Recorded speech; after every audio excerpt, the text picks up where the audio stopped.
मी सोनाली घर संजीवनीमध्ये तुम्हा सर्वांचं खूप खूप स्वागत करते। तुमचा आजचा दिवस सकारात्मकतेने भरलेला व आनंददायी असा जावो अशी साईंचरणी प्रार्थना करते।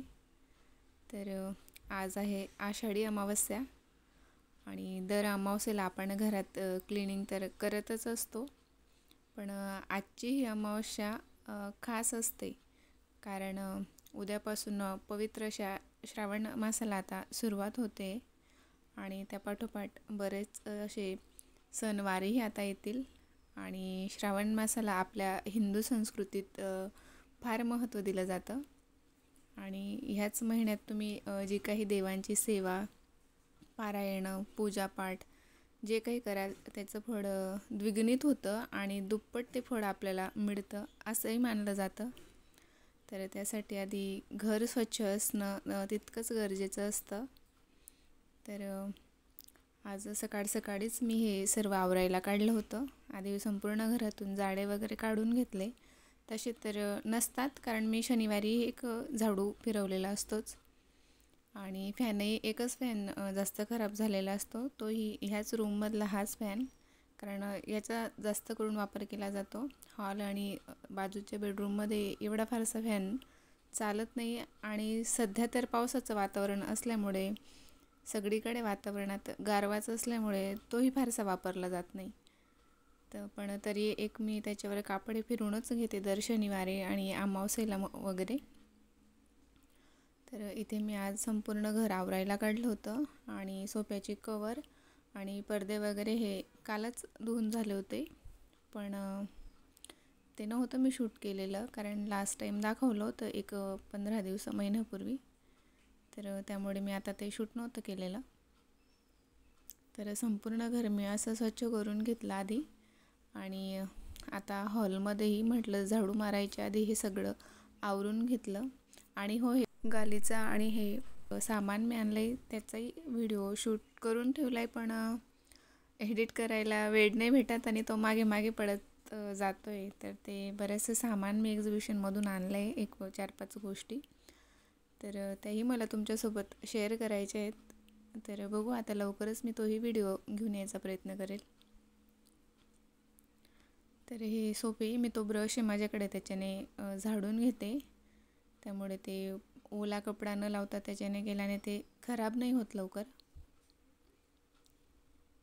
आणि आज अमावस्या असल्यामुळे पाण्यामध्ये आपण फरची पुसायला जे पाणी घेतो त्यात जाड मीठ, थोडीशी हळद आणि गोमूत्र घालून मी सर्व घर फरशी पुसून काढते आणि शनिवारी मी सेम असंच करते, गुरुवारी आणि शनिवारी।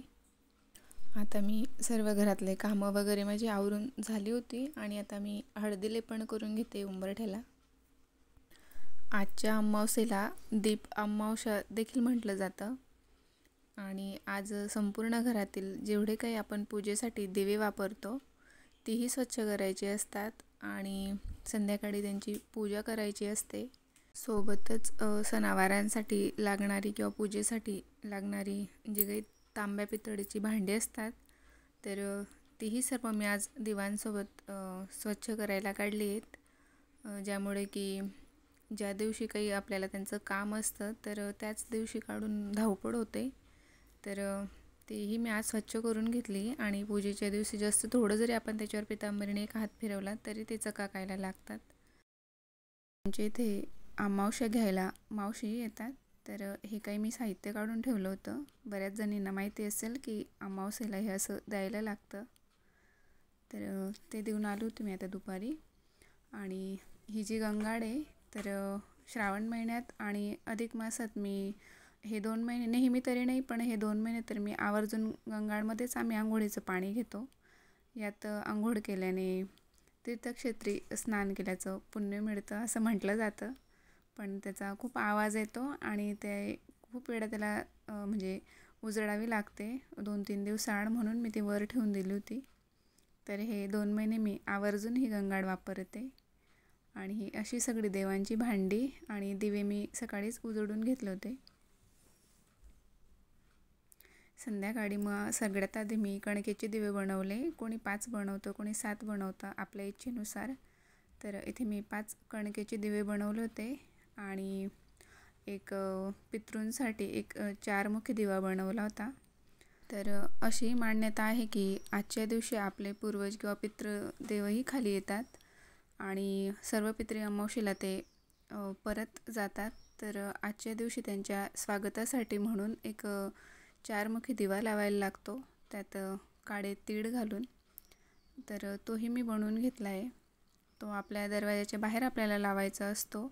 दक्षिणेकडे तोंड करून बसून तो दिवा आपल्याला प्रज्वलित करायचा असतो.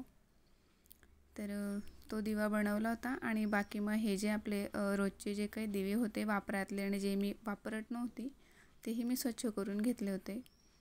आणि एक चौरंग मांडून घेतला आहे, त्यावर एक आसन ठेवलं आहे आणि खाली रांगोळी काढून घेतली होती आधी.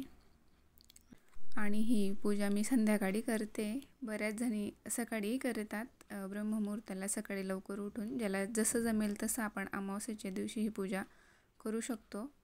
तर मी संध्याकाळी करते आता, कारण दिवसभर तर मला नाही जमलं दिवसा, कारण घरातलंही आवरायला काढलं होतं. तर हे अशा प्रकारे मी ती कणकेची दिवे बनवून घेतले होते 5 आणि एक तो चारमुखी दिवा बनवला होता. त्यात थोडं काळं तीळ घालून घेते मी. आणि दीप अमावस्येची आणखीन एक खास अशी धार्मिक आख्यायिका देखील आहे.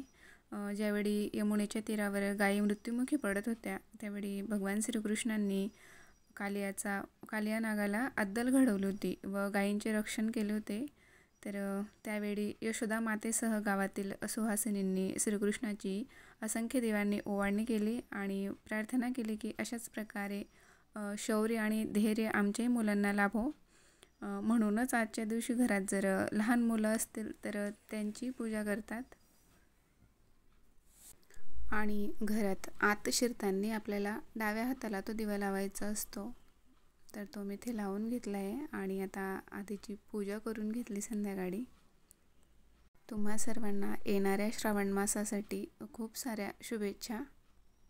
तर हा व्हिडिओ मी इथेच थांबवते. व्हिडिओ शेवटपर्यंत बघितल्याबद्दल धन्यवाद.